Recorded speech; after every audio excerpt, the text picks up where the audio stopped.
They were asking the right questions. We can stop as much as you want, by the way. We don't have to carry on. Maisie Williams is in the house! Game of Thrones was the biggest show on television. Game of Thrones flipped my whole world on its head. I sometimes worry that I'm like alienated because it all happened when I was so young, and like literally from the age of 12 I've been like set for life. I had a traumatic relationship with my dad, and ever since I can remember, like I've really struggled sleeping. It had like met its like peak, and I was at school. I was taken by a teacher to the staff room. She was saying like, what's happened? I think a lot of the traumatic things that were happening, I didn't realise that they were wrong. I would look around at other kids and be like, where does the joy, when does that come for me? When you were 22, you talked about issues with substance abuse. Yeah, I just had that sense of impending doom, and I didn't know how to make it go away.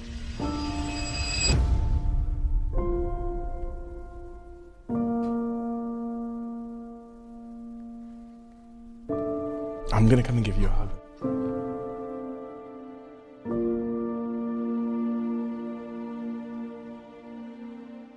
Before this conversation starts, I've got a favour to ask from you.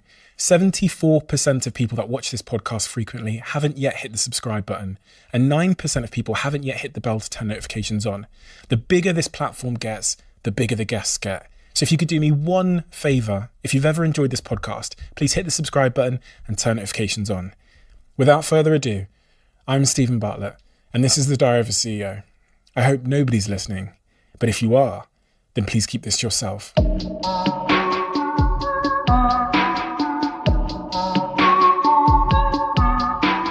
So take me back, Somerset. What do I need to understand who you are now? What do I need to know about that part of your life? Well, I, as like a young child before the age of like 8, had quite a traumatic like relationship with my dad. And I don't really want to go into it too much because it affects my siblings and my whole family. But like that really consumed a lot of my childhood. Ever since I can remember, like I've really struggled sleeping. And I think a lot of the traumatic things that were happening, I didn't realize that they were wrong. But I knew that like I would look around at other kids and be like, why don't they seem to understand this like pain or dread or fear? Like,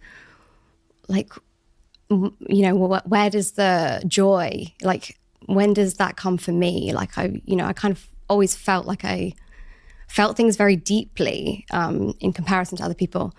And so when that sort of period of my life ended, I imagined that like, you know, everything is just like up from here, like everything's perfect now. All of those things that I was concerned about were actually wrong. And like now I'm sort of free. And then, you know, at different stages in life, you realize that there's never like an end destination for that freedom. And it kind of comes from within, I guess. Like, when are you going to let yourself be free from the pain? But yeah, that really consumed a lot of my childhood. That was sort of like what I was identified as, you know, what I identified myself as for a long time. And then, you know, everything changed and I sort of became this like, you know, character who wouldn't let anything bad happen to her or anyone around her. And yeah, I guess like maybe there is some sort of like connection between those two things. Your mother left your father? Yeah, before I was born, actually. Well, no, I guess she escaped when I was about 4 months old. So it was, you know, bad before that. And then, yeah. Have you spoken about this before? No. I don't know. I like you. That's it. I don't know. I feel like this is it's something that I've been like learning a lot about recently, and I feel like I can speak about it now. Mm-hmm. And, yeah. Yeah.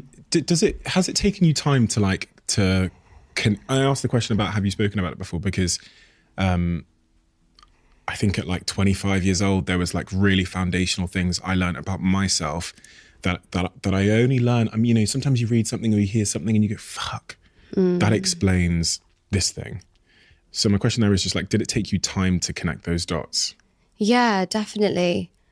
I think that people sort of talk about like rewiring. People on your podcast actually speak about rewiring your brain. But that first, in order to do that, you have to recognize when your brain is doing a pattern that you want to rewire. And quite often, like, it's already triggered so many things and like you're in a bad mood and you have no idea why. And it's hard to kind of like trace back from that point. So like that awareness and like finding that kind of for me had to come first. Like when it really started to, I don't know, when I really started to understand it, it was like capturing those minutes where I was like, why does that make me feel really uncertain or angry or like make me want to like shout at someone? Like what is that? And then you can start to go like, no, it's okay, and work your way back, you know. So you were seeing like social triggers or situations where you were, you know, I saw you said when you spoke to Lewis Howes, you said, I've always been quite an anxious person. Yeah. And I really reflect on that because I'm not an expert in anxiety. I've been anxious myself. I've been an anxious person at times myself. But I've always wondered for many years if we're born that way. Or if we're predisposed, or if something happens and then we become anxious. Have you, thinking about how you saw sort of social triggers, have you connected any dots regarding being an anxious person, as you call it, to those early years as you've grown up now? Yeah. I think like a lot of that anxiety, as I started to sort of recognize it, came from like not really being myself and like then feeling anxious about the way that you're being perceived or whatever, but knowing that you're not really being honest, and that will of course make you very anxious, because if you have no idea who you're projecting, then you really have no idea how other people are going to hear it, because you don't even know how you mean it. And you know, that sort of like facade of like, I don't know, whoever I thought was like capable of like getting through interviews or social like settings or whatever. And I think that like struggle with identity and like the big questions of like, who am I think that everyone struggles with that. But I think that like, you know, there's a period of your childhood where, you know, certain situations can really stunt, like, or just alter forever, like who you are going to become. And that's not to say that you can't also just like become a very peaceful and, you know, content and fulfilled person. But like that sort of basic instinct of like, what brings me joy? You know, you've kind of second guessed that a lot as a kid, and you're not known, you know, whether to trust what you really think or feel, or, you know, whatever sort of like mental manipulation. And that can, really have like lasting effects. So kind of like discovering that and being like, yes, I struggle with, you know, my identity and knowing who I am. So that brings me anxiety because I don't know who to be in a social situation. But then also sort of going back far enough that you're like, oh, I don't know if that person really exists anymore. And that's okay, because I can find, you know, something. You know, find like a good version of myself. But yeah, I don't know. What do you think about that?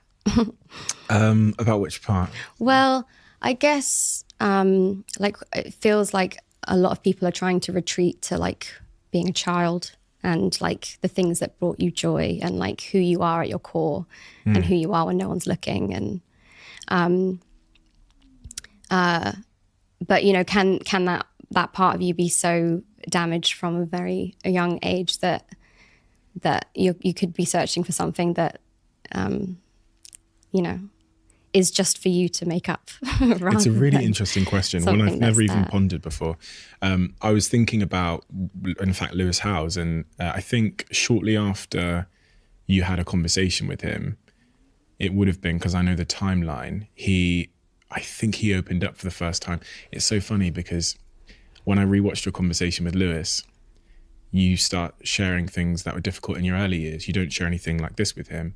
And then he says to you, he's quite stoic, and he goes, yeah, I went through things like that as well. You're aware of what he went through? Yeah, I am it. now. So he went through pretty, horrific child abuse at a young age from, I believe, a babysitter, if I'm correct, that was looking after him, that had sexually abused him. And he talks, my reference is only him talking about how he feels he has to go back and forgive himself, the child that he was, and heal himself, heal the child. Yeah. So he has, I don't know if you know, but he has his face at that age on his wallpaper of his phone. And with his therapist, he's worked through healing that young version of himself and then moving on to the teenage years. And so do I know if we can, if that child that we're seeking still exists in there? I mean, my very naive assumption would be that they do. Yeah. Are they still going to be childlike? I don't know. Yeah. There's something quite naive about being childlike, which maybe wisdom makes irreversible. But when you talk about joy, you talk about struggling to feel joy at a young age. What is that? How do I understand those words? I think when you watch kids play, and there's struggles and there's tiffs and there's whatever, but there's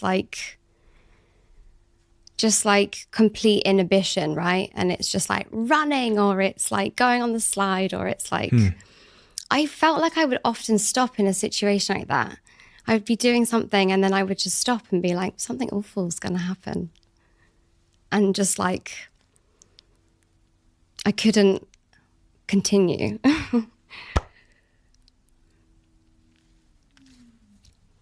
Do you want a tissue?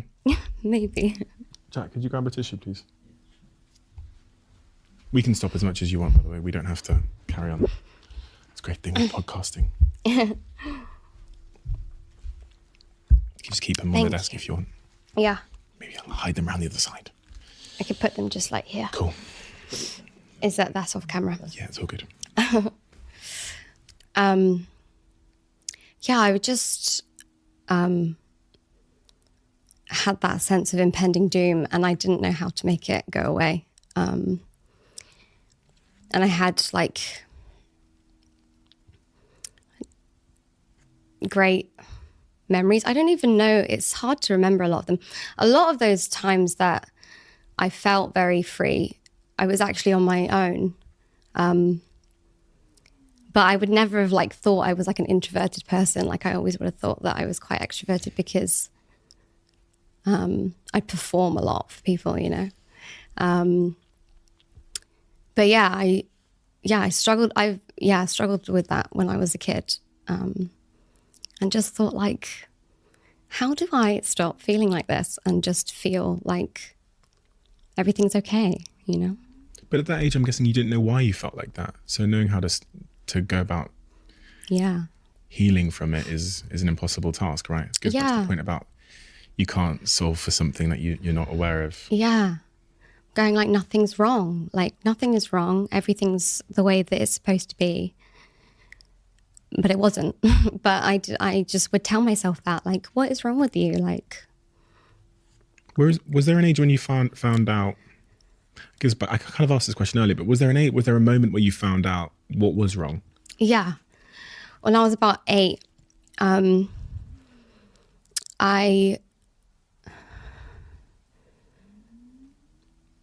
it's quite a complex string of events that happened. But basically it had like met its like peak, and I was at school, and I guess I was, well, I mean, obviously I was really struggling. And I don't really know what happened, but I was taken by a teacher to the staff room, and she was saying like, what's wrong? You know, like, what's happened? Are you hungry? Or no, she said, I don't know. Yeah, are you hungry? I said, yeah. She said, did you eat breakfast? And I said, no. And she said, oh, why not? And I said, we just didn't have any breakfast. And, you know, and then she says, well, you know, do you normally have breakfast? And I said, not really. And so, you know, the sort of, they were asking the right questions.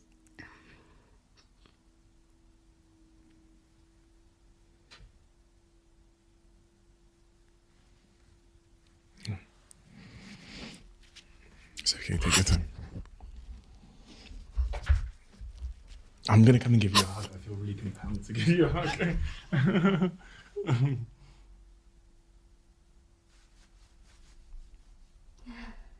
You okay? Yeah. Yeah.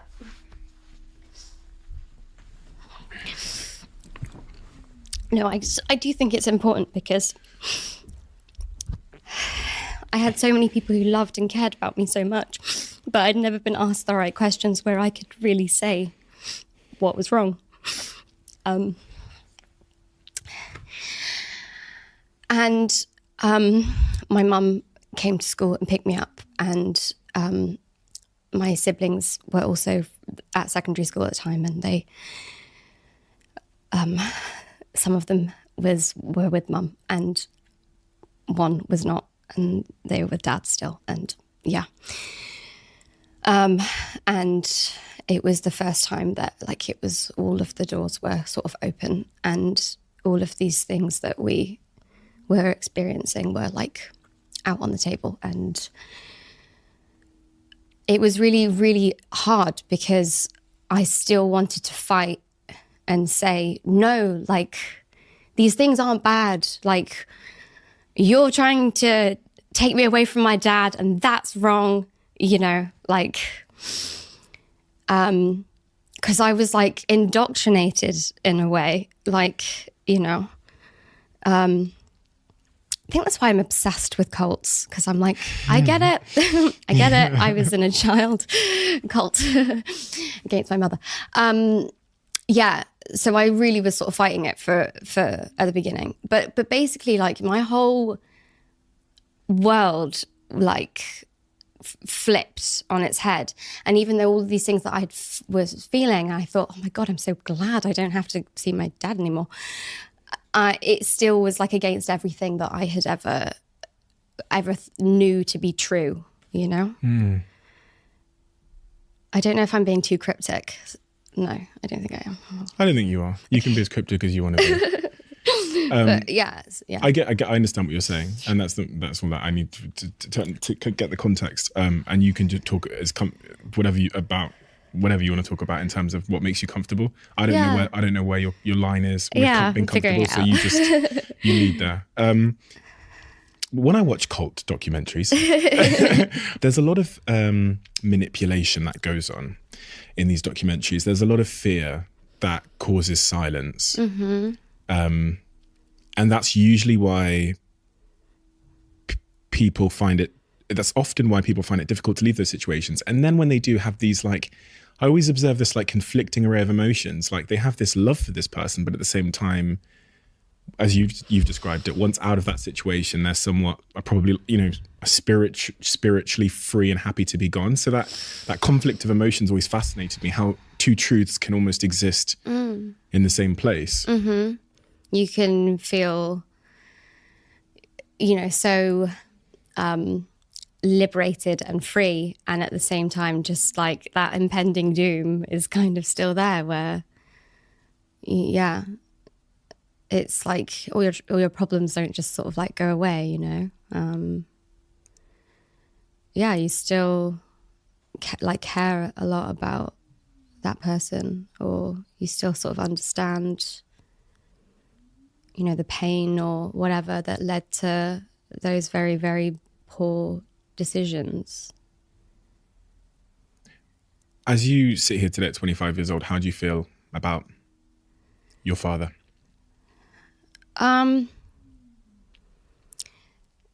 Well, to be honest with you, I've been thinking about this a lot. And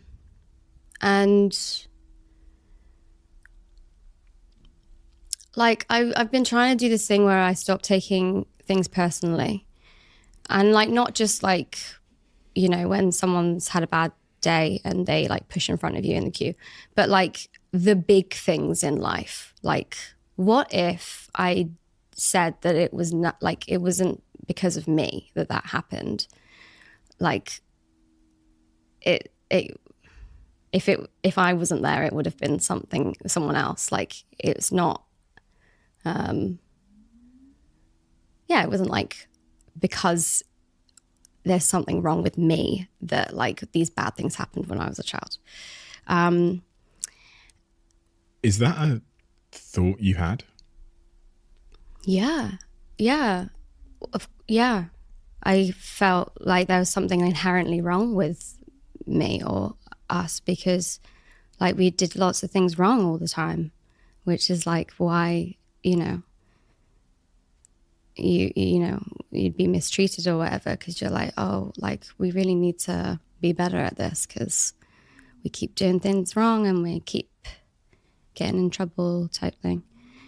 But then I was like, well, you know, like, and especially, well, because it was someone, you know, a parent, and I felt like, oh, they're supposed to like you. And so, you know, but then I was like, well, what if like there's just like no connection between like me being, you know, his daughter and like it could have been like literally anyone like experiencing that pain and it would like still be the same. And then I just kind of could separate myself from it a little bit and I could start to sort of reflect on him as a person and be like, what happens that you get so stuck in your mind that you can just like, you know, permanently like mistreat people? You know, what? Children. Like your own children. But, you know, taking that step back and seeing it like more objectively kind of like makes me quite interested in the guy. I don't know him at all. And I'm like, what happened to you when you were a kid? Like, who were your parents? Is this something that you were always like when you were a kid? Did you like pull the legs off bugs? Or like, you know, did you learn this? Like, you know? These are all the questions that I would ask. Yeah. And so that's kind of like how I feel about him now, where I'm just like, what if like he would make a fascinating documentary? Yeah. And it's like nice to like, you know, not feel the personal pain of that anymore and actually just think like, you know, I don't know if any of the answers to that will like help me in my journey. But it is sort of like a nicer way to think of him than, you know, as like someone who doesn't love me or like whatever. You know, you talked about that feeling that you were to blame for outcomes in your life that might, well, especially as it relates to your early years, that you weren't to blame for. Were there symptoms of that as you grew up? This kind of the feeling that, you know, when things happen, it was because you did something wrong or you were to blame for things. Did you feel that as an adult and in your teenage years at all? Yeah, definitely. I think that like I really wanted to control a lot of things that you just can't control because like if I don't, then if I'm not worrying or thinking about this or like wanting to control this, then like it's all going to fall down and like then I'll blame myself and it'll be like a you know, something that I could have done better or should have done differently. I feel like, I guess it was more just like trying to control like the uncontrollable and that then leading to like another way that I could like beat myself down, you know? It's interesting because I've seen so many other interviews you've done and without knowing that early context, a lot of the things I was hearing didn't It makes sense. Yeah. Yeah. Not that it makes sense is maybe an interesting use of words, but it always felt like there was a part of your story that was untold. Yeah. I think when I was like 12 and I'd done a bit of Game of Thrones and was doing interviews then, like the first interviews that I'd ever done, I remember people sort of being like, but you're so young. Like, how do you pretend, like, how do you show this pain? Like, you've just seen like the death of your father, or like, how do you know that, like, how do you act that sort of like fury? And I just like in my head was like, that's a really stupid question because I've known how that feels.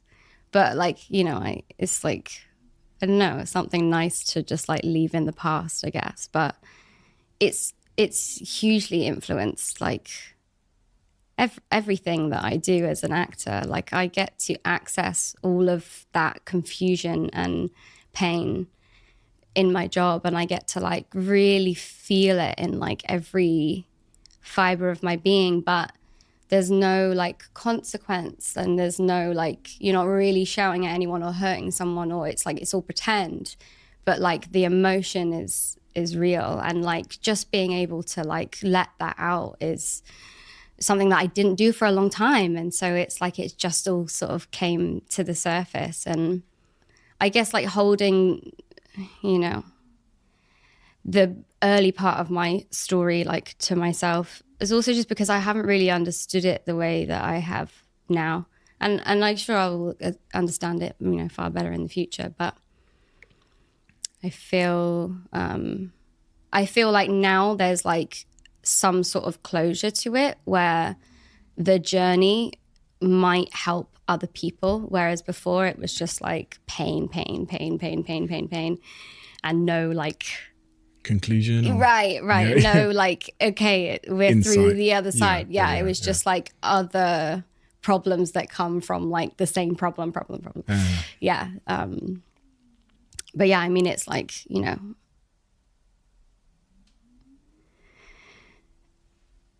going into that audition to play Arya Stark, I was sort of surrounded by girls that like were joyous and like were free, and like they were kids who were happy and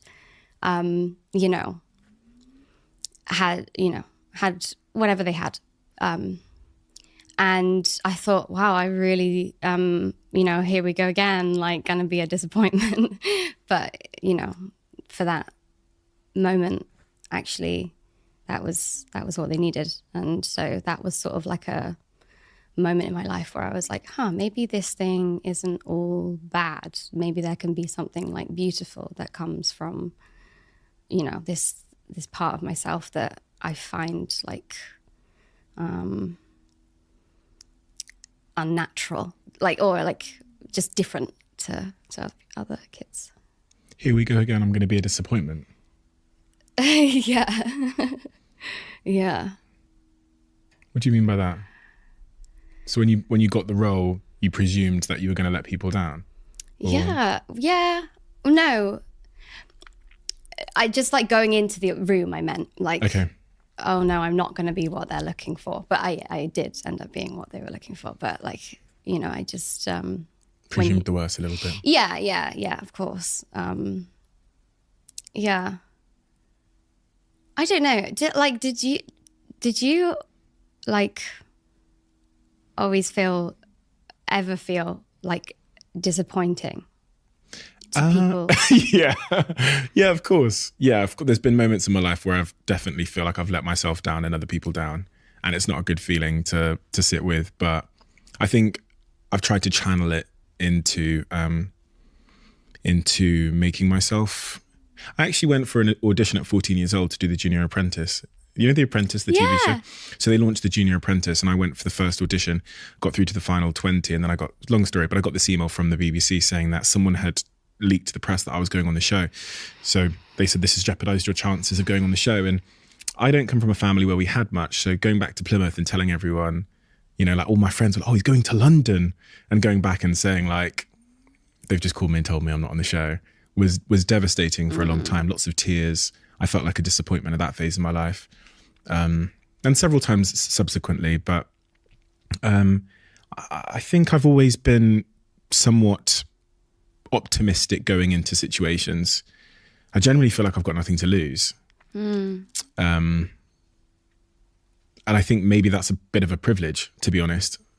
I think mindset privilege is a real thing, just like perspective privilege, something we don't talk about enough. And had I been in an early situation where someone was continually telling me the things that I were doing were wrong or not good enough or whatever, I can quite easily see how I would anticipate that feedback going into anything where feedback was going to be given.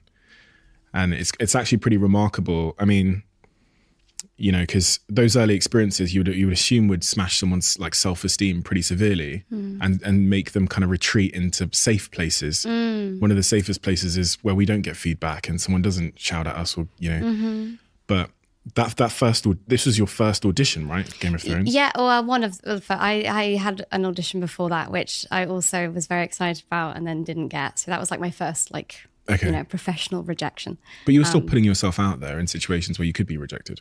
Yeah, definitely. And I think it was because the only time that I really felt that joy that I saw in other people was when I was like dancing or performing.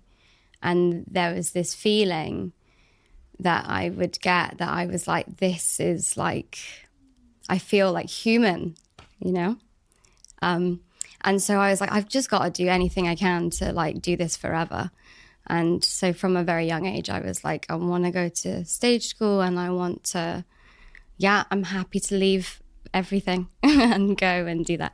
And so I really, every opportunity was like, I guess that little part that you said, like, I've got nothing to lose. It was like, on the other side of this could be absolutely everything. So I have to do it. I read this book. I say read. I watched the summary on YouTube. But I'll just say it sounds more impressive. I read this book called The Body Holds the Score.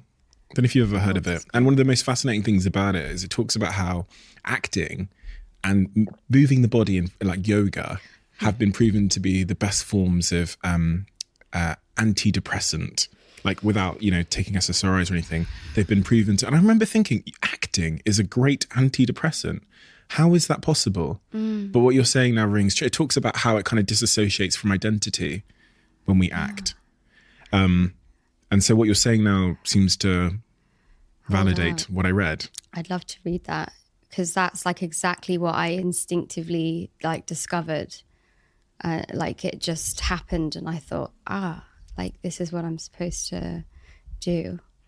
Have you ever figured out why acting was because I say the word escapism, but why it was so liberating for you? Is it escapism? Is it because it disassociates you from your own identity? Is it because you can create this new? There's like two parts of it. It was like how I felt like within my body, like everything floated away, and like the way that it felt to move my body or the way that it felt to like contort my voice or like whatever, it just like that feeling when you're like can't stop laughing, it was just like incredible. And then there was the way that it made other people feel. And I guess like with acting, with dancing, it was very much about the way that it felt and not necessarily the way that it looked or like how other people would experience it. But with acting, it's like you get that sort of two-way thing. And I also saw the joy that it would bring other people. And like, I guess like you're like not disappointing. You're like making someone laugh or you're making someone happy or you're like, and that was like, you know, fun and new. I was going to say Game of Thrones was a smash hit, but it feels like a slight understatement. I feel like smash hit is, it's huge. The fame piece. I've had a smidge of fame, like 7 people know who I am, right? And sometimes There's it a can lot be a more. little bit difficult. So I can't even, I can't even imagine, especially with the sort of confounding factors of your age, just trying to figure out who you are, becoming famous for being a character on a huge show, Yeah. being in your sort of adolescent years, all of these things all at the same time. When you look back and, and I remember you saying about how people were like forecasting your downfall because of all those factors. Yeah.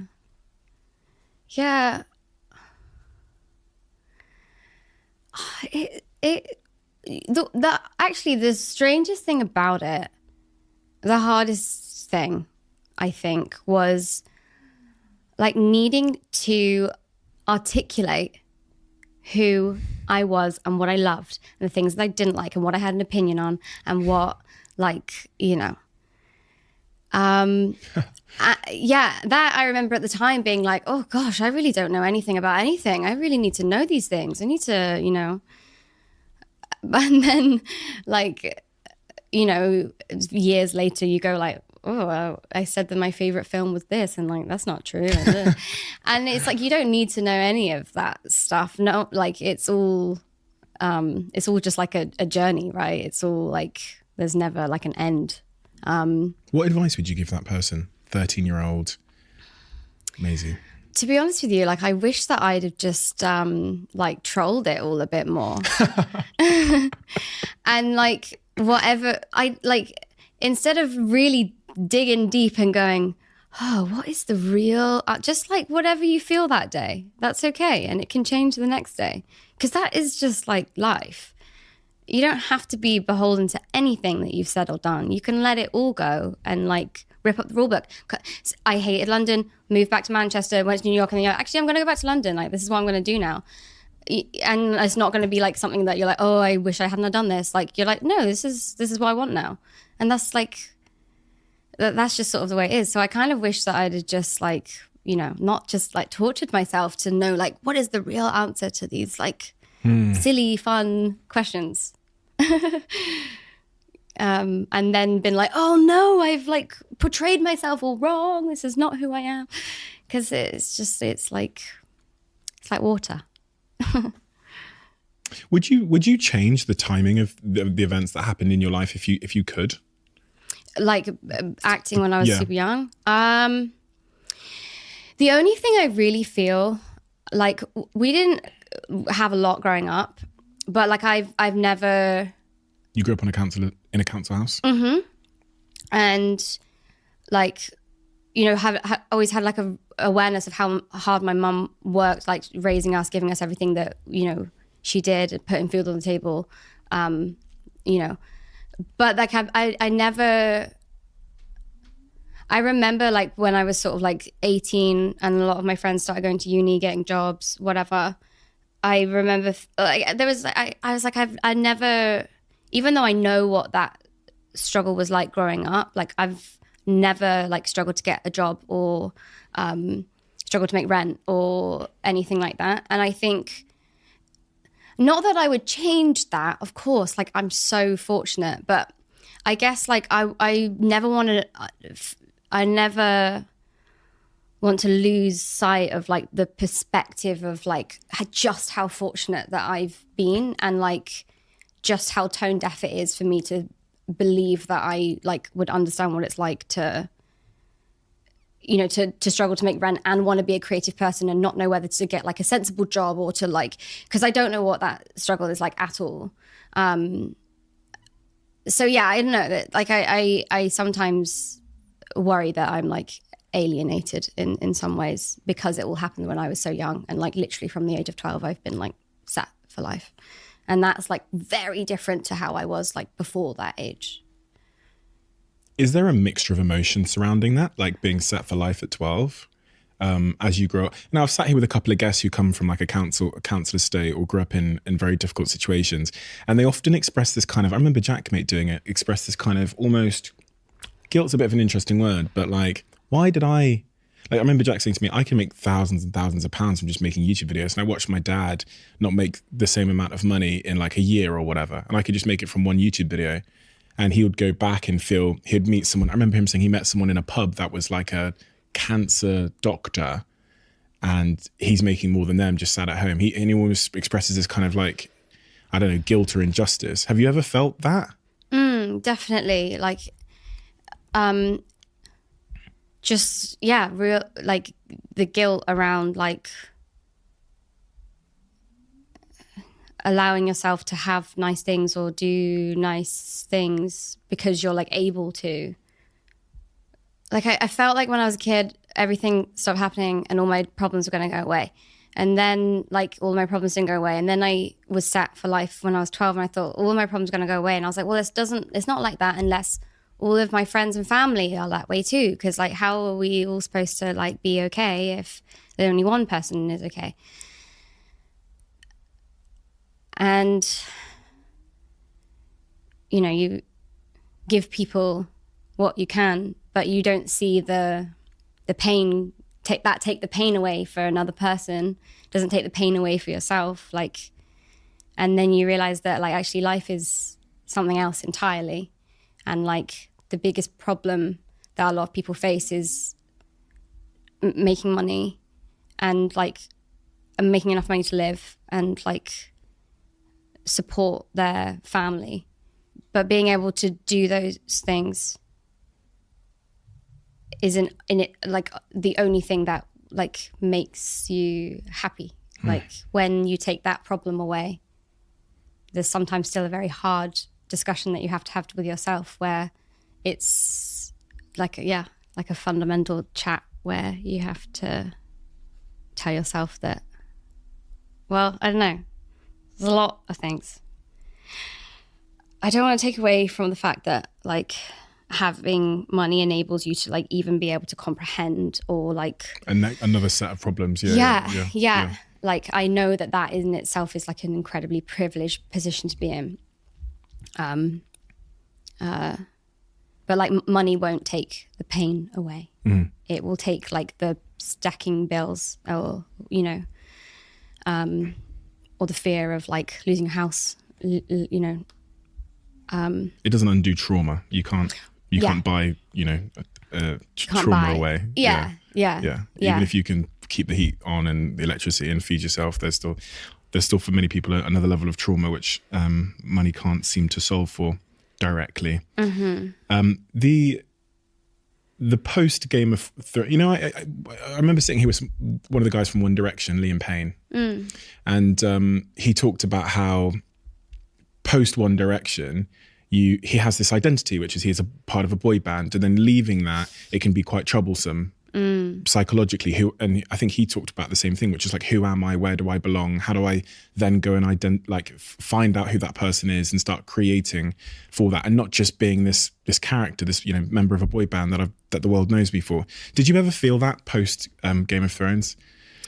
Yeah, in a way, but I felt like I had got to a point already within being in the show that I was like, oh, I feel like I'm like cosplaying as this like person I've created, and I don't think that this really is who I am. So sort of leaving the show meant that I could leave that as well. You know, I kind of like wanted to like say the right thing and do the right thing and like act like I had everything figured out and like be a good role model, and you know, which is all very good things to want, but it's like it wasn't like very authentic. It was like just like trying to be liked, I guess, right? And then you're like, oh, I actually, you know, I don't want to do things that make people like happy, because like I want to do things that make me happy, and like I want to, you know, represent myself the way that makes me feel most comfortable, and not like just the way that's most like palatable or like whatever. And so I'd already got to the point where I was like, oh, this isn't really me. And I'm like desperate for something to just like drastically change so as I can like cut from that. And that's sort of what happened when the show ended. Then also sort of sped up by the pandemic and being like in like solitary. So I was kind of like very ready for that. And it wasn't like, oh, who am I? I was kind of like, oh, who could I be? You know? 21, 22 years old. How are those years for you? So this is like around the time the show is concluding. I think it concluded when you were 22? Yes, when it came out, yeah. I just didn't really go out a lot, and I I just felt quite, I don't know. It was just like it was like the most successful it was ever going to be. And it was like most people would like recognize you on the street. And like I had just got so like rehearsed at like, oh, thank you, that's so nice. And I just like everything I said and felt and did, it was just like, oh, none of this it's like, I felt like very going through the motions of life, where it was like, yeah. Acting again. Yeah. It wasn't the hardest, like most awful and traumatic, like, oh, it was like terrible. It wasn't. It was fine. But I just like, I knew that something better was coming. At that age, though, 20 years old, how do you feel about yourself? Oh, I didn't really have a very like good opinion of like myself and my self-image. I forget that. I really didn't like myself that much. I don't know. I just told myself that I was like awful and disgusting and like unattractive and unkind and like just like not a good person and like unlikable. I just told myself that like every single day. And so in ways I sort of became like that because you just like beat yourself into like a mess, you know. Mind is quite powerful in that way. Yeah, really powerful. Mm-hmm. Fern talks to me about this a lot. I know you did her podcast, right? Yeah. I listened to her chatting about this on your podcast. Okay. Yeah. Do you know the origin of that self story, like where it originates from? Obviously, you have a thread that most people don't have, which is the world is giving feedback on you every day now because you're in the press and you're a young woman, and we know that can be a pretty vicious thing. But do you know the origin of those self stories? I feel like I felt self-conscious like even before all of that. So it definitely before like fame, and so it definitely was enhanced by that. But I think it came a lot earlier. And I'm actually still trying to figure this out, like at the moment with my therapist. We're trying to really trace that back. And a lot of this like a lot of the discovery has come through meditation. I've been doing a lot of transcendental meditation. And like there's something about going into that state that like brings up like a little ticket and I go, like that's, but I haven't quite figured out the answer to this one yet or where it like initially stems from. But I've definitely felt like embarrassed of myself or ashamed or like, you know, thought, oh, like I'd be playing at a kid's house and thinking like their parent thinks that I'm like awful. I'm like the child that all parents don't want their kids to hang out with. Like I've just felt this way about myself. And I was like, you know, I wasn't trying to get them to do like naughty things or anything. I just was like a kid that was just like, but I thought, you know, I'm like I'd go to someone's house and I'd like my shoes like maybe they're not in the right place and I haven't put my bag in there and this parent is gonna like not like me or like whatever. I've like felt that like self-awareness to that degree where I've like critiqued and like beat myself up like since I was very, very small. Yeah. I don't know where it comes from yet. I'll let you know. Well, the question I naturally ask is when was the first time someone told you those? I mean, even the example of like, oh God, have I put my shoes in the wrong place? What happens if they're in the wrong place? And what's the consequence of my shoes being in the wrong place? Because me growing up, if my shoes were in the wrong place, there's not really a consequence for that. No. You know? Yeah.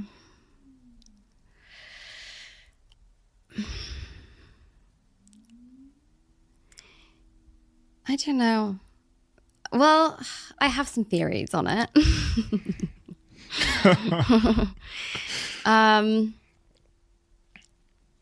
But I don't know. It doesn't concern just me, so I don't know. Yeah. Just like I think that I've like I've witnessed like people just feeling like just them existing in one spot is like them just taking up too much room in this world. And I think that I've like just taken on a piece of that, where like just living and breathing, like you're too much and like you're irritating. So, but it's not true. And if anyone ever feels like that, it's not true. Because we can know these things are objectively not true. But this is the thing that really fascinates me is like, how can we in one hand know that something is not true, yet seemingly we're not able to completely eradicate that story? Because I used to think, definitely used to believe before doing this podcast, that these stories we believe, this evidence we have, whether it's wrong, true or false about ourselves, I used to believe that there was some way of just like erasing it. And you do this, you tap your head, you wiggle your stomach like that, and then it's gone. Go to therapy twice, you do this, spin around, and it's gone. Mm-hmm. But no matter, like, I don't think I've ever met a guest on this podcast that has gone through some kind of traumatic early experience in their life and has ever erased it. Ever. People will say they've built new evidence which counteracts it so that the new evidence makes the decisions in their life, but it's still there. And traumatic events can make it flare up. I consider myself to be one of those people where I've got to be very aware of my triggers because, they might take over the control room once in a while and start calling the shots. So I feel like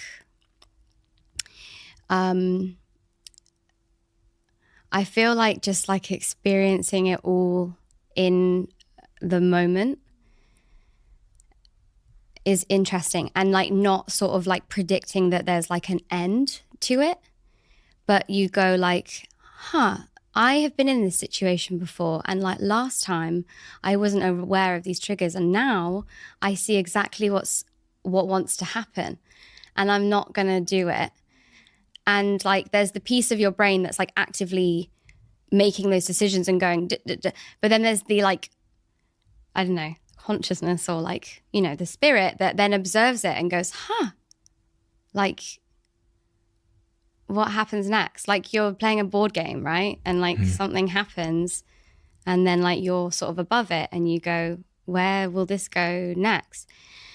And every time that your brain doesn't manage to do that, it's not like going straight back to that place, that point, even though like that's the way your body's reacting. It's like you're still at this point in the journey of life, and this is how you're experiencing it in this moment. And like it's not like, oh, you failed at like healing, because like there's no end to it. It's just, in this moment, what can you learn? Your brain has gone back there, even though like previously you've managed to avoid this, or you've managed to sort of like avoid a trigger, or like rewire something. But it hasn't this time. So it's like, what can we learn from looking at it this time? How do I see it differently to a time when I would have like done this before? And it keeps going. Like every minute is like an opportunity to like see where it will go next. And it will never be erased, because like it's a vital part of who you are. And like without it, like you would be an entirely different person. It's like, what is that film? Eternal Sunshine of the Spotless Mind. He like gets his relationship removed from his brain, basically. Well, I don't know if you've seen it. I haven't, no, but yeah, I've heard about this thing called the eraser test, which they do on people, which just sounds exactly the same. Yeah. It's important. It gives you all of the tools to make decisions in your life. If I could give you an eraser, would you use it? Not a single piece. Why? Because I think that there's a point in everyone's life where they experience firsthand that life is extremely unfair. And it can happen at any point. And it's unavoidable, I think. Well, I don't know. This maybe isn't in a few years, I might have a different answer to this question. But the things I experienced when I was a child, no person should ever experience at any point in their life. But it's taught me so much.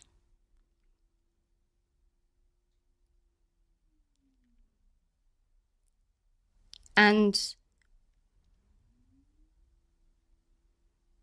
I feel this like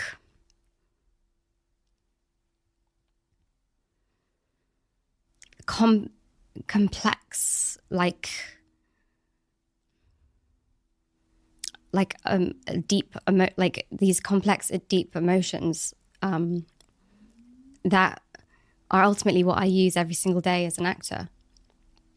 And I can recall those things, and I don't know, I'm grateful for that.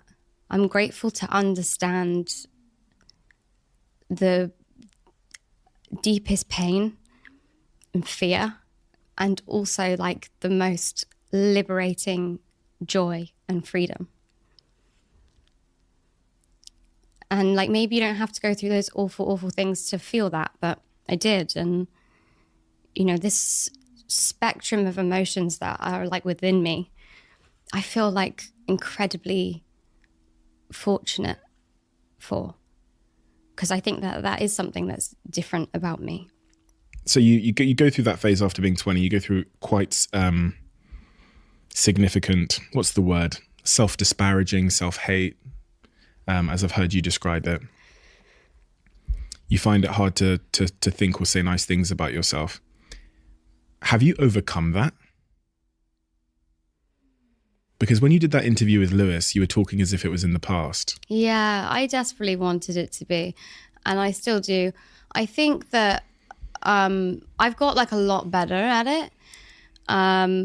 But, you know, whenever, you know, I sort of fall back into pain or whatever, it always comes back to like this fundamental feeling that like I'm just not worth like any of it. Like I'm just like not worthy of like, you know. And that's like, it's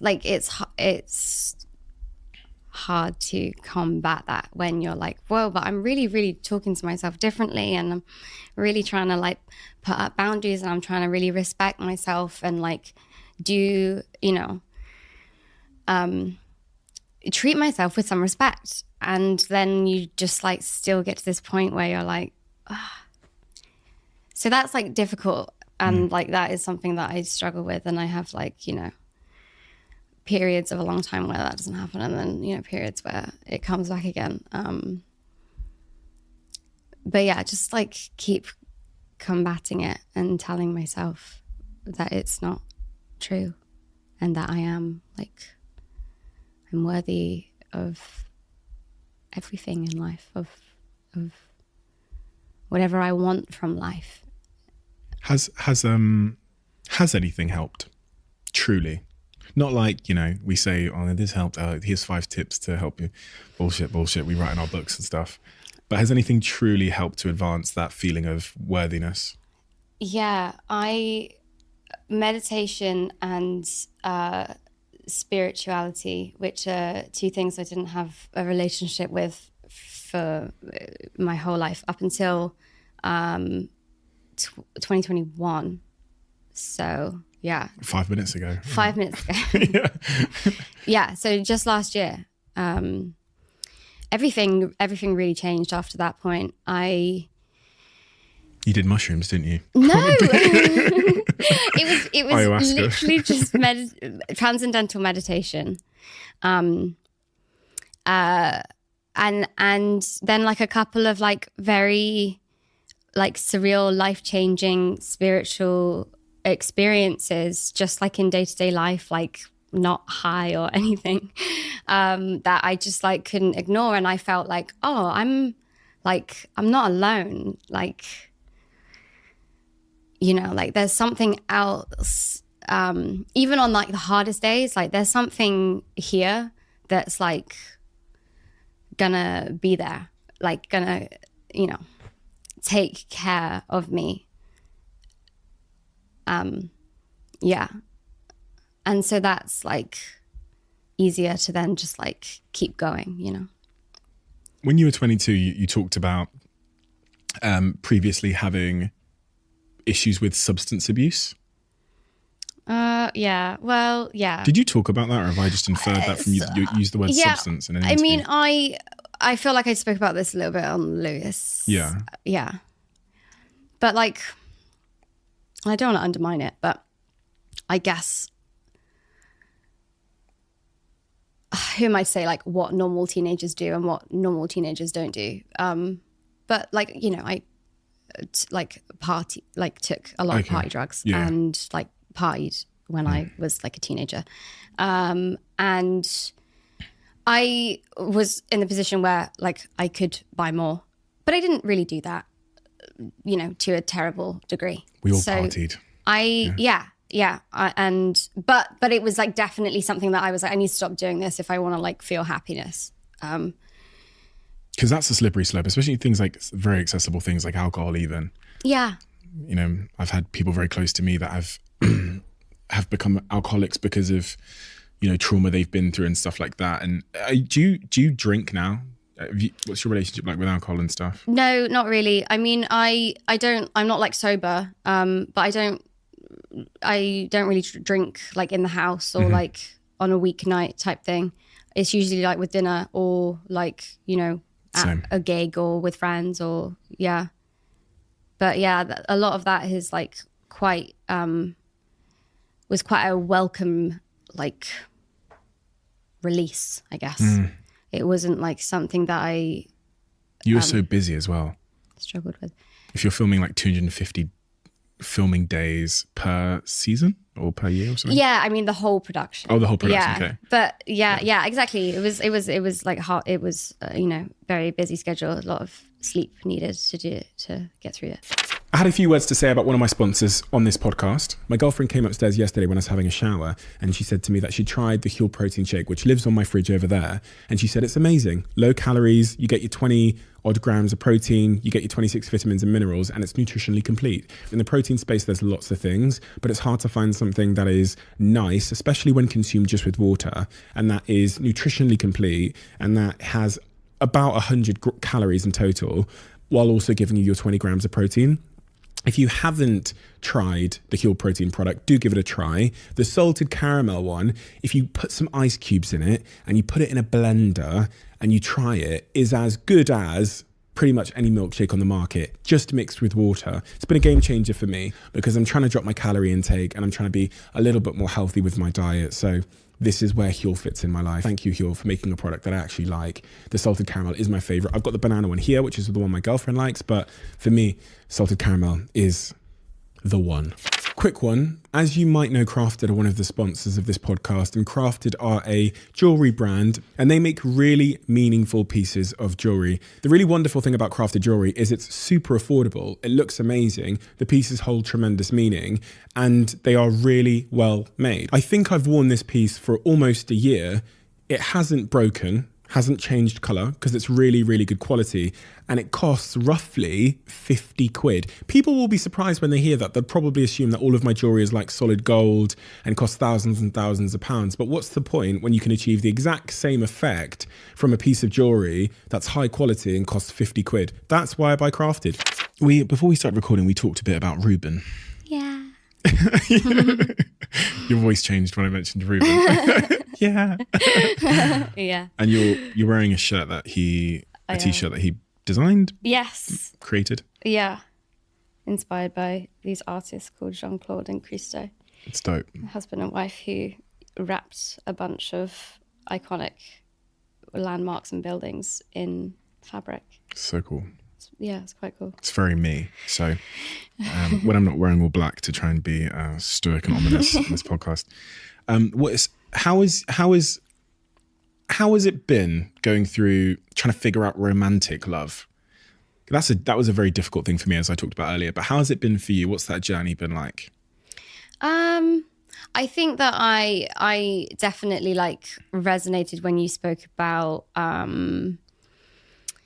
like rejecting a lot of like relationships, friendships or whatever, because it's like cringe or like not real or like whatever.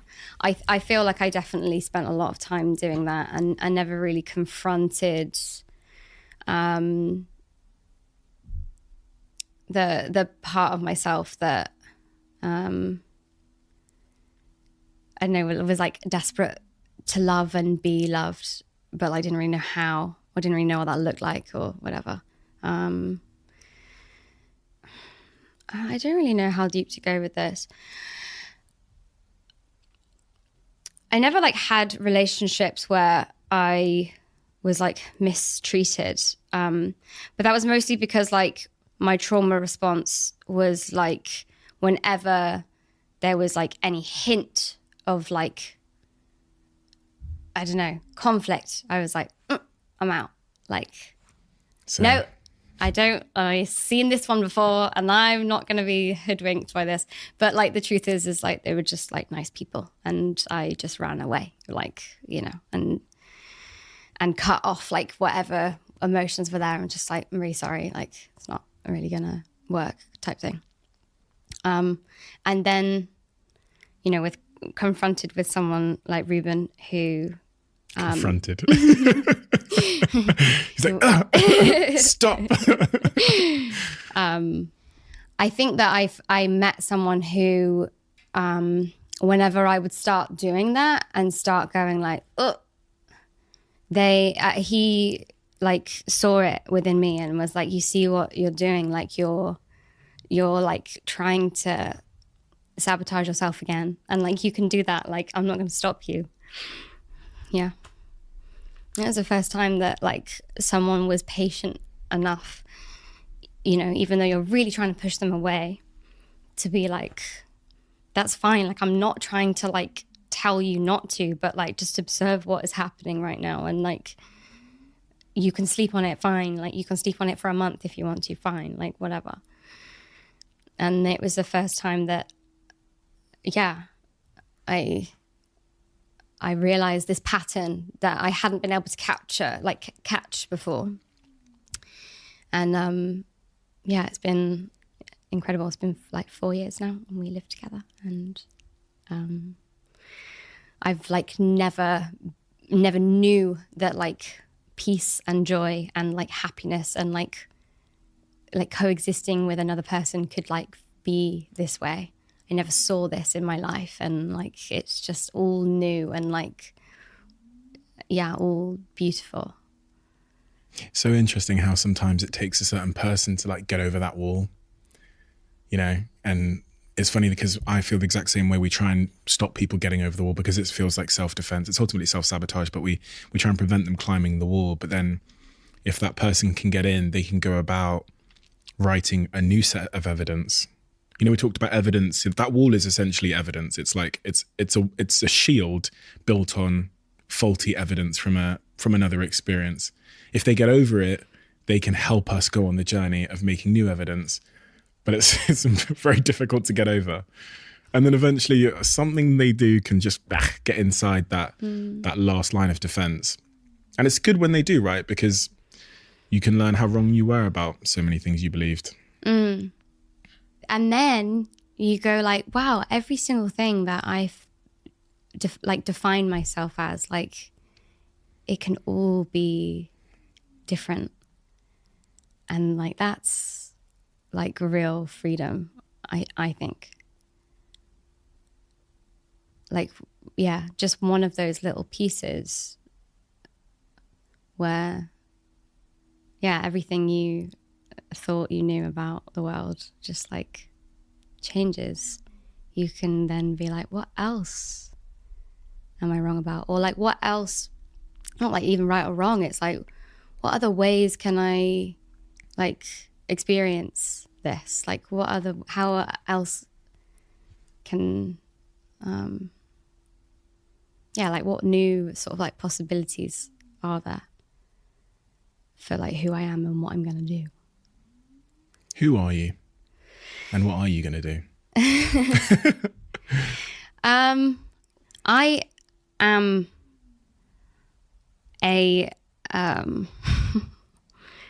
I'm like a kind and sensitive person. And I want and I want to like I want other people to feel happy. Like I can't like make people happy, but like I want to I like am considerate of like people around me and like how they might be feeling or whatever. Why is that difficult to say? I don't know.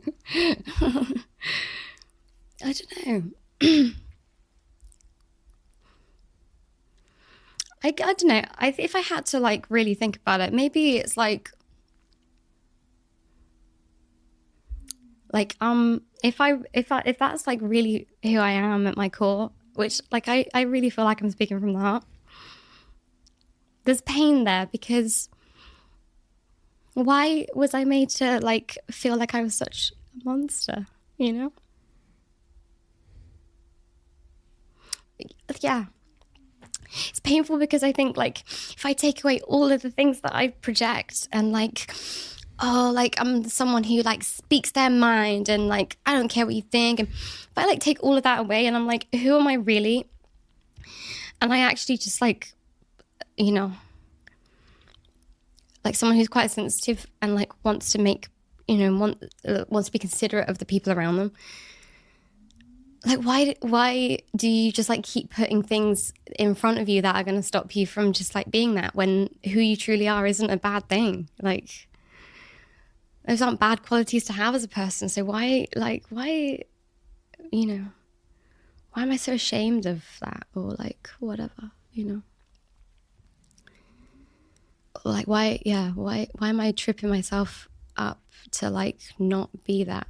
Maybe because like once that wasn't good enough, right? And I'm telling myself like, you know, that's not good enough. Yeah. Seems like it makes sense as an explanation. Yeah.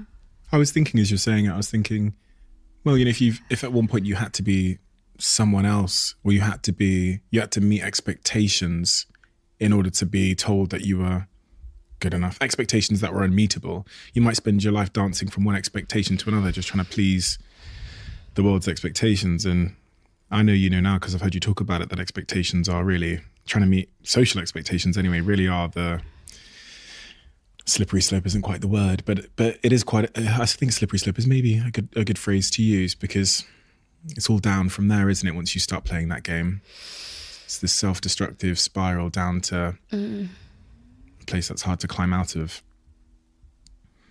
Like maybe I don't value just like just kindness and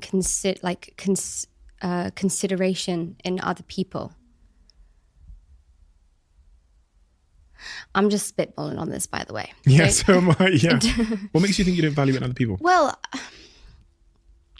just because I have this other sort of theory that I've been like stewing for a while, where it's like you hate them, like you despise the most like what you are, or like you reject the most like who you are inside. That would make sense if who you were was rejected, right? If you were told that who you were is not a good person, and that is a belief that you have, then if you see that in other people, you would think, well, that's not a good person. Because yeah. Wait, can you see that again? Yeah. Sometimes it takes me a No, second. that's fine. I'm just spitballing as well. But you said that kindness was a quality that you in other people didn't like. Yeah, something? maybe it's something I don't value enough. I don't like if I don't think it's like.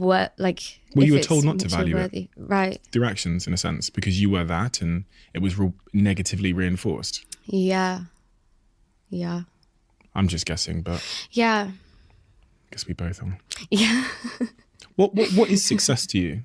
If you look back in 10 years from now and say I was successful over those last 10 years, what would that be? Well, there's like a lot of like tangible things that I want to do with my career. No. Right. Okay. So yeah. Just like Exactly.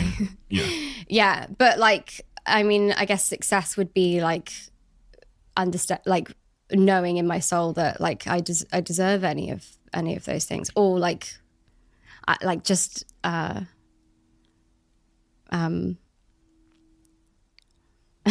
feeling adequate. What is success? Well, I've already said that I don't feel like it's a destination, right? It's like a happening every second. It's not like it can't look. I can't stand on the other side of success and look back and be like, well, look at that moment. It's like what you look back on. It's every time you're at a crossroads or a decision, and like what did you choose to do? That's all you can control. It's like what's happening right now. Like, are you going to choose this path or this path? Like, are you going to behave one way or another way? Are you going to do the things that you don't like about yourself and continue to do them? Or are you going to like do it differently? And you're going to like talk about yourself in a different way? Like, and that's like, it's every second. And there's no other side to it. I don't know, maybe enlightenment if you believe that. But it's about the journey. You're 35 years old. You're sat here again. Yeah. And you go, those last 10 years. Yeah. They were a good 10 years. Yeah. Which I'm sure you will say. But if we're sat here, you're 35 years old, I'm like, I'm dead by then. I'm like 75 or something. No, I'm not. I've just turned 30 and I'm like, I'm having a crisis. I'll be 40, so... I love all my 40-year-old listeners. Thank you. Like and subscribe. But you're 35. I'm sat here and I'm 40. We're looking back on the last 10 years and we're going, yeah, that was really, really a great 10 years. What would have had to have happened in your estimation for that to be true? I guess like control. Control. That sounds like, ugh. No. Like I guess it would be like looking back at all of the moments and, you know, seeing the conscious decisions that were made rather than just like acting on impulse, right? I guess success would be like, that was a point that was really challenging. And like, I feel really proud that I didn't slip back into that old habit, or I didn't like, you know, I didn't like just go completely selfish and think like, oh, my problems are the worst in the world. Like I just like had a bit of perspective and I like picked myself up and I kept going. Like, I guess that's like, I would look back on those moments and feel like those decisions like would define those 10 years and I'd be like proud of that. Yeah. Do you have a sense of mission about you at all? Mission, definitely. I mean, the freedom and like the joy that I feel through performing, and I like it's changed my life, right? And like we're at a place where, you know, there's a lot of people who want to like, you know, make art, creative people who want to sustain a lifestyle of like making art and like, you know, whether that be acting, singing, you know, writing, and now I guess like the mission is like I want to build companies or like you know, work with people and like kind of continue the ethos of like you know, pushing creative people to be able to sort of like sustain a life of like, you know, creative work, because I'm like in a very fortunate position where I do what I love and what I do also brings me money, and the way that the work makes me feel is like the best thing ever. And like that, those like three things I think are like a foundational piece of like being a human. And like it's like should not be as hard as it is for like people to be in that position. And when I'm around like down about like the world and like whether it's the government, the environment, or like anything, I like kind of wonder, I'm like, what if like more people could do what they love for a living? Like, would we actually be in like just in a better place? Like, not that those things like influence any of these like poor decisions, but like I see like so much, there's a lot of pain, like there's a lot of pain in the world, and like life causes people a lot of pain. And I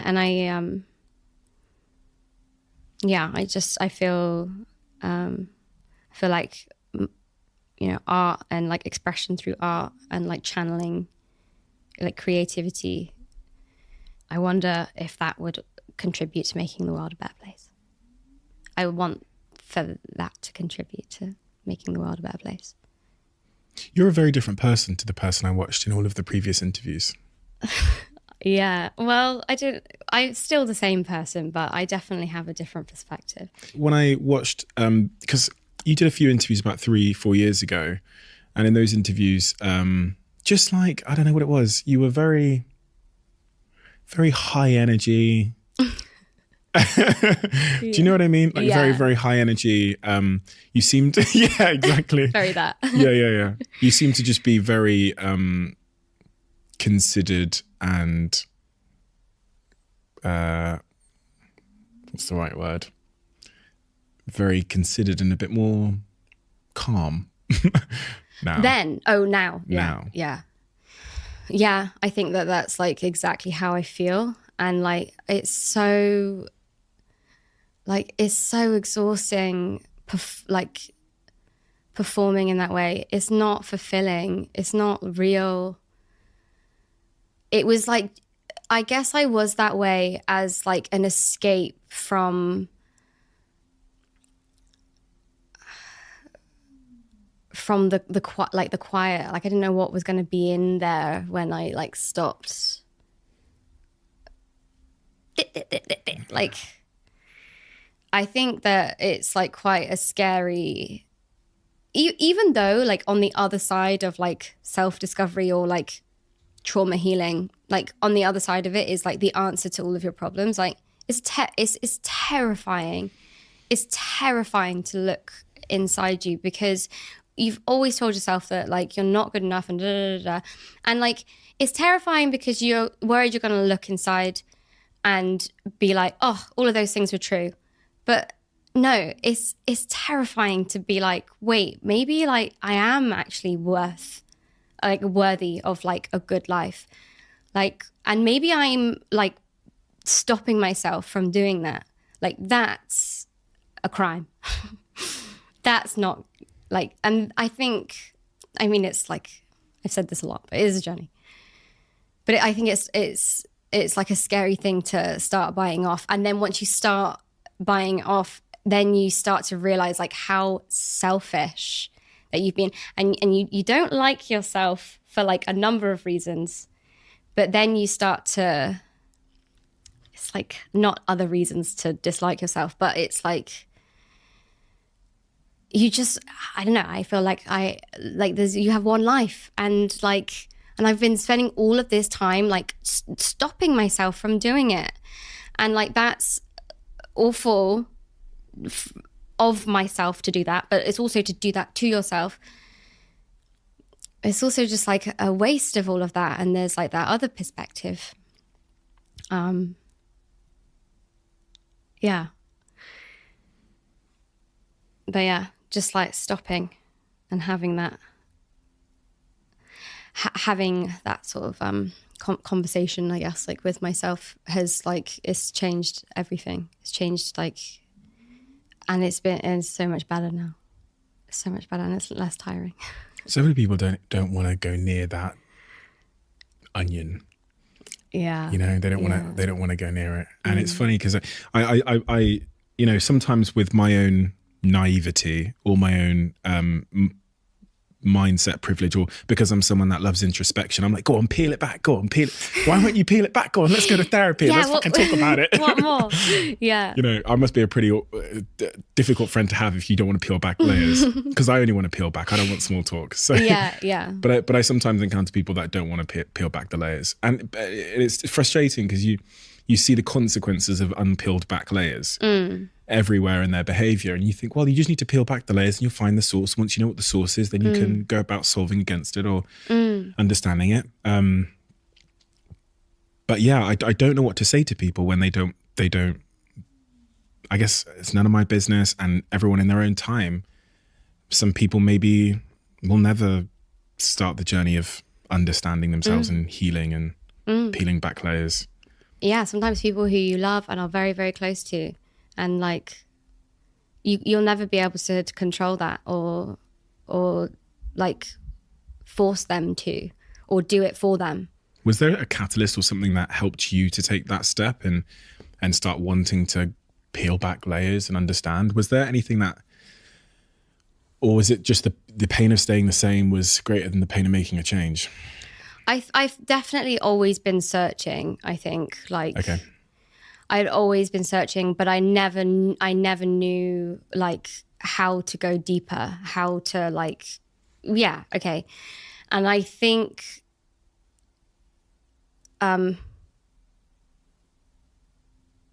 yeah, Ruben, meditation, therapy. The pandemic, like, well, because we were just at home every single day, like a lot of variables like stopped shifting, so I could track my mood like more accurately, because like there wasn't a bunch of different things happening each day, but I could see like like I could see it. So I guess like the stillness, you know, but like you have to choose like what you want. There's comfort sometimes within the pain or within like the onion. And like you have to choose whether going there is gonna be like pain, like the most painful thing you ever do, but like have, you know, every possibility on the other side, or is it just like safer to like not and like get by and like it's okay because I'm not hurting anyone, and like I hurt myself a little bit but like I can deal with it. It's like that's the thing, it's like that's a hard decision to make, and there's never a right time, and like it never like happens as fast as you want it to happen, and you just like have to choose. Like that ultimately is a choice that only you can make, and you can't make for other people. You can't like persuade them, and you can't like, you just have to choose. And you have to do that multiple times where you go, I'm fixed now, and then you're not. And so you have to choose again, like, am I going to get back on the horse or am I going to not? And it's just. Professionally then? Yeah. Oh, your face lit up again. I'm like, it's very liberating to speak this freely with you in this private setting, but like understanding that it's going to be public, because I've never really done that, I don't think. And I'm a bit scared, I have to be honest. Like I'm quite like concerned a little bit. It's like creeping in. Yeah. But I really hope that it like can help the people that it's like, you know, or I don't know what I hope, but yeah, I hope it's okay. What is the concern? I don't know. It's just like that, like the media training part of you that's like, don't say this or that. And also because like a lot of things that I've discussed, like they do concern other people. And so, you know, there's that as well. Because it just gets, I don't know. But it's fine. It's fine. It's going to be okay. I sound like I'm just trying to convince myself. Yeah. Were you anxious about coming here today? Yes. But I had prepared. Well, no, I just had... I wanted...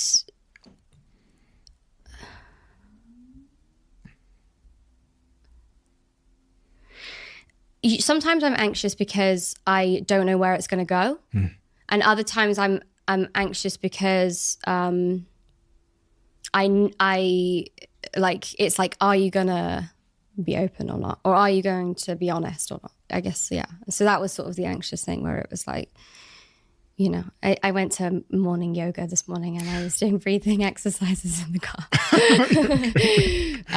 Because it's like, it's very easy to slip back into the like, I really like, it's like still a part of me. It's still a very, very prominent part of me. So, yeah.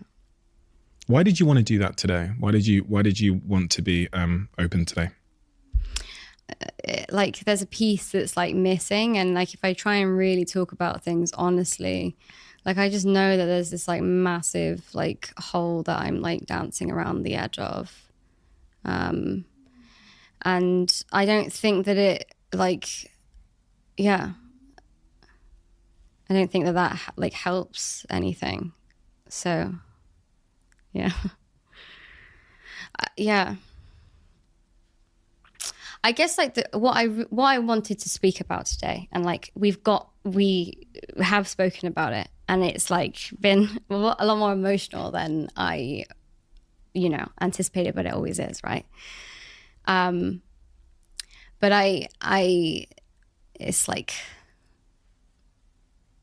like freedom of expression and like making art really did change everything, and like I want other people to feel that. And like I couldn't talk about that without like fully talking about what it helped me escape from, I guess. So yeah. It's funny with being an artist that I used to think that creating art was exclusive. I said this in our show we did Up and Down the Country. I opened with this. I say, once upon a time, I used to think that art was exclusively reserved for people that were like artists. If it's in your bio, then you can do it. You can paint, you can create, you can make music, you can dance. But only if it's in your bio and you've gone to like school for it. Yeah. Everyone else, we're all like other things. Artists over there, everyone else over here. And it was actually when I left my job as a CEO that I thought to myself, at a fundamental level, if I remove all these labels that society's given me, what am I?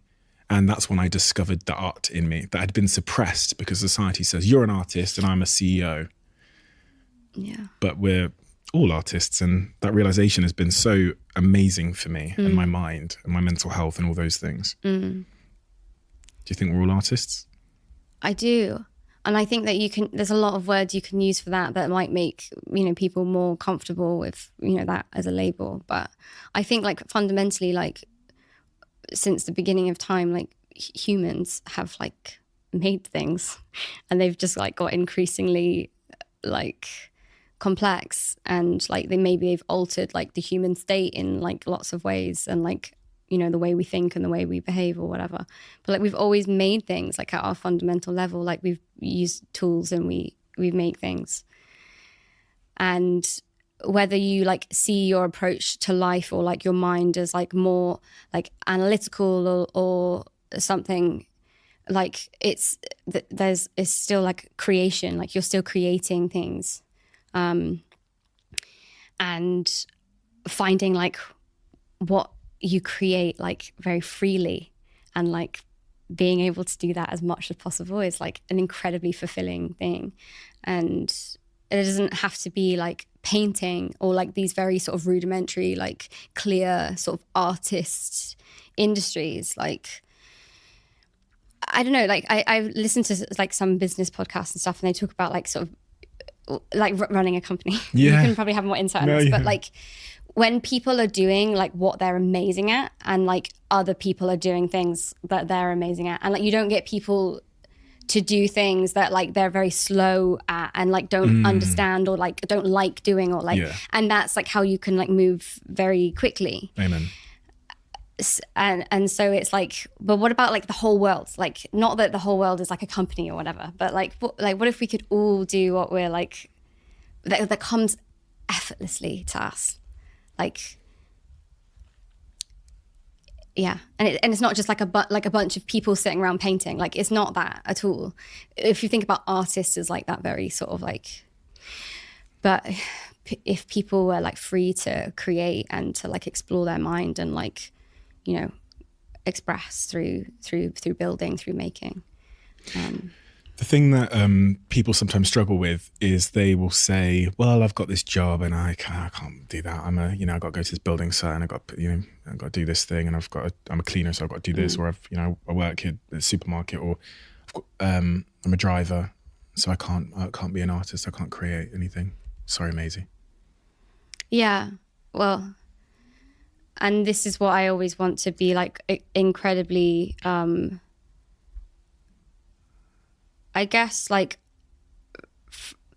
from that person's perspective, yeah, I don't have a clue, like, what I'm talking about, right? And it's like, it's all, like, very nice, like, in theory, but, like, get in the real world. And, like, I understand that perspective. And that's why I think it's, like, a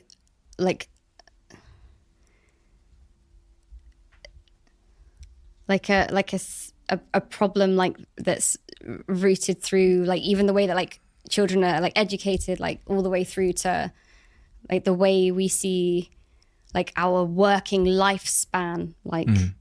But I believe I understand what you're saying. You're saying, wouldn't it be wonderful if everybody could get to that place? If that was, even if it's a, and I personally think that I really would love, if I could wave a wand and everyone listening to this could maybe take one thing away from this, from from how I've received it. It's like, we don't have to give up on that dream of creating just because, like, I remember working in call centers. I remember doing all of those things, but I would also prioritize as much as I possibly could, understanding the context I'm in, and everyone's in a different context, not one that I can speak to, that the way out of that for me was like owning my own space of creation, even if that meant home and like playing a video game where I got to like build a virtual world.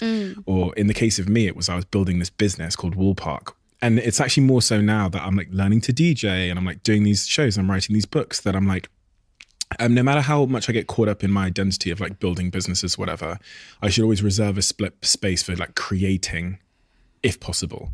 And that is so good for the mind. I hope everyone, because I know everyone listening to this, there'll be a guy, driving up in a lorry listening to this right now, but he knows he loved playing the drums. And at some point he told himself that, I can't do that. That's a silly thing. That's a distraction. Yeah. It's a waste of time. That's the worst one. Yeah. And yeah.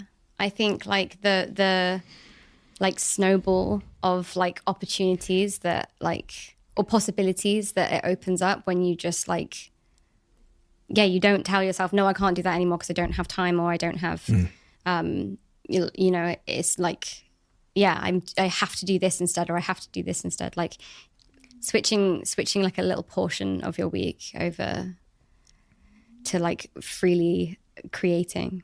I think it can bring incredible things for people. Wasted time is a really interesting concept that I think in the last 2 weeks of doing this podcast, I've started to think a lot about. It was actually last night, someone said to me, we should watch, what did they say? Prison Break.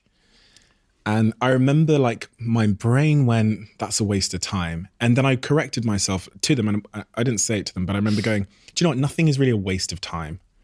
Because if you think about the way creativity works and how we source inspiration from so many random things, nothing is, and it also, if it relaxing is not a waste of time. No. But I think we've been quite conditioned to see if it's not productive and resulting in some kind of, quantitative ROI, it's a waste of time. Yeah. What's your relationship with time and empty time and space?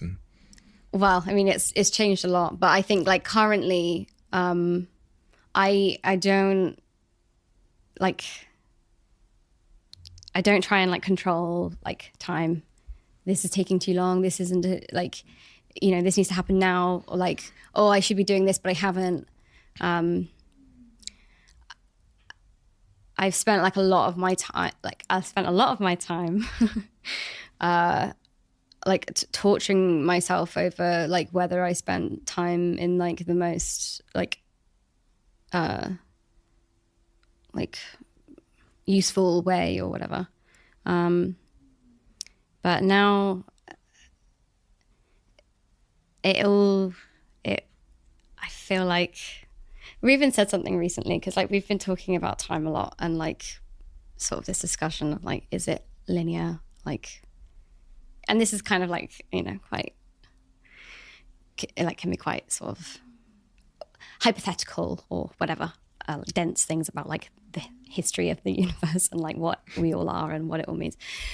But he said something very interesting recently where he was like, I feel like what time can do is like arrange itself before you.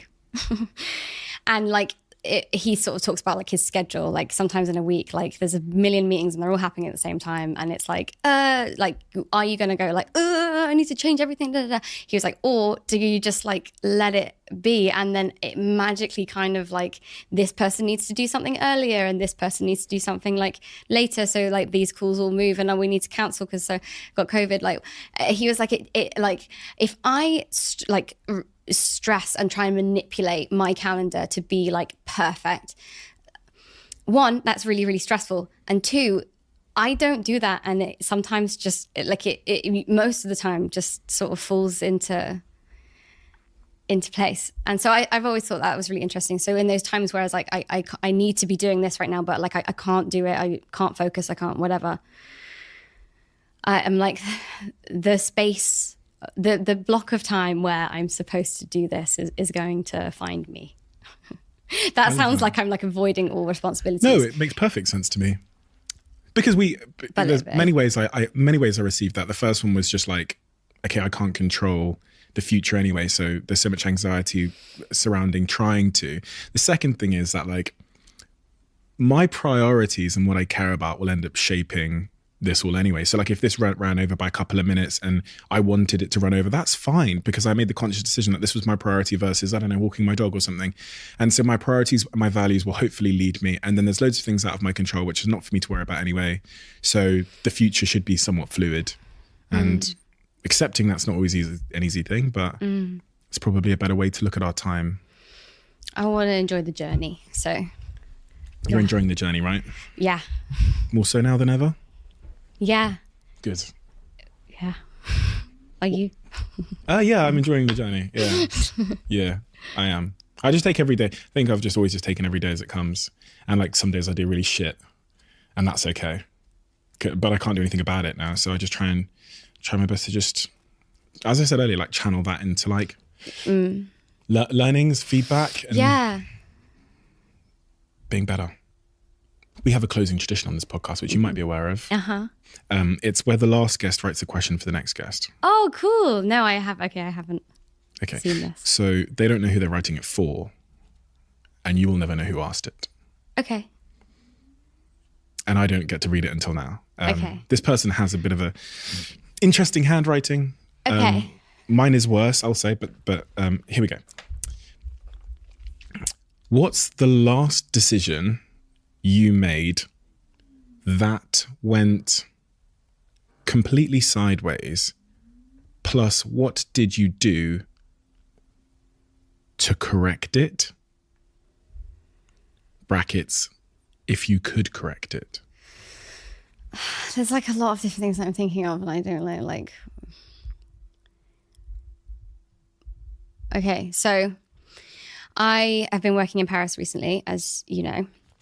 And I was diagnosed like a year and a half ago with ADHD, and I take medication every day. And I like prescribed that in the UK, and I'm like working in France. So I ran out and like couldn't get any more in time to like go away. I don't know if this is going to be like insightful. No, it doesn't need to be insightful at all. To correct it, I tried to get some sent over, but that like wasn't working for lots of different reasons. But I guess like the main thing that I did was like stop beating myself up about like not like organizing it better so as I had it, because I was already feeling like terrible. But you know, torturing yourself over this and telling yourself, oh, you could have your medication right now if you'd have just done this, then you'd be fine right now. But instead you're gonna struggle. Like, instead of sort of going down that path, I just was like, it's done. I can't change it. Like, I can't do this. Like my brain is like hitting a wall with, like, you know, I don't know, to-do list or like whatever. And I had just have to ride it out. What made you want to go and get checked for ADHD? But then even that assumes you wanted to go get checked.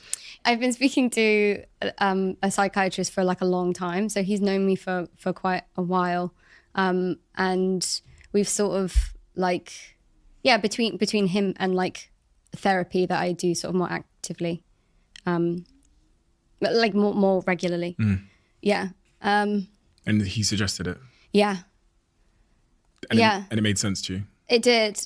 Like, a lot of the things that I like had noticed about myself, like I always remember my mum being like, yeah, but you know, I struggle with this and I struggle with that too. Like, you know, and I think she raised me knowing all the things that she knew about herself, like in a very particular way. And I got to do a lot of things that came very naturally to me. And she was sort of forced to do things that like she just, you know. And so, but it was like funny because he was sort of telling me all these things. And I'm like, yeah, but my mum does that. And he's going, yeah, it runs in the family. I'm like, oh, interesting. So yeah, it was quite a interesting thing just for me and my mum to go through, actually. Yeah, I like had more perspective on myself, but also like more perspective on her too, which was kind of cool. What is your relationship with her mum? I realise I've not mentioned her. Yeah, we haven't. My relationship with my mum is in a really, really good place now. Now? I mean, it's like, it has been my whole life. She like kind of gave me the greatest gift of all and just like supported whatever it is that I wanted to do. And it kind of led me to like the most extraordinary places, and we did a lot like together. And in more recent years, I think I've well, you know, grown up, but also sort of like, you know, been more independent. And like that is like adjusted our relationship.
As it does, like, you know, very naturally. But it's just been like interesting for the two of us to navigate that from being like quite in ways codependent, you know, like she traveled with me while I was like between the age of like 12 to 16, 17.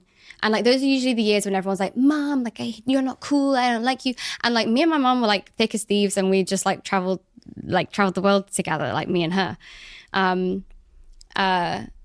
So we were like very, very close, and like very, like had a, you know, and we still are. We still have all of those things. But it's just been very interesting, like, you know, growing up and having, like having parts of my life that are like just simply my own, and like parts of my career and struggles with my career that I get through on my own because, like, you know, I that's okay. I can do that now. And just like the way that's been like strange for us both, I think.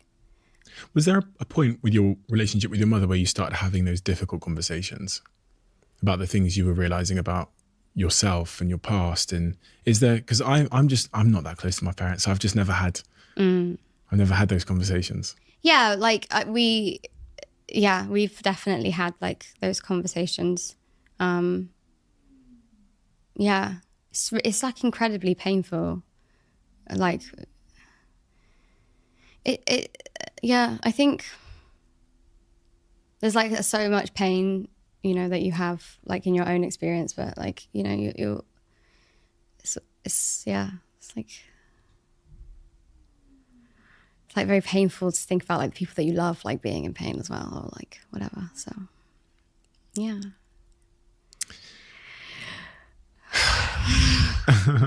Well, Maisie, thank you for coming here today, and thank you for having this conversation with me. I learn so much from everyone I speak to, but